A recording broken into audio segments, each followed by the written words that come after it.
celým telom aj hasič, veď ho tam dobre poznáte.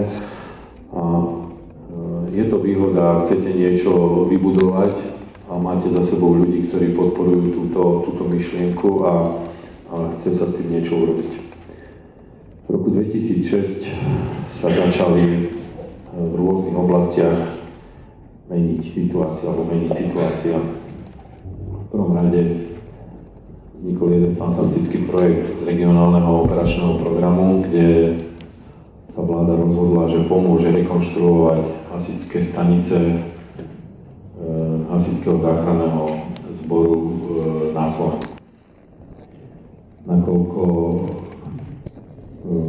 Európska únia tento projekt schválila ako výnimočný, dobre pripravený a preto nám poskytla pre starších v korunách 2,5 miliardy korún, v prepočte tuším 80 miliónov, ak dobre počítam, ak nie, tiež som nebol dobrý v matematike.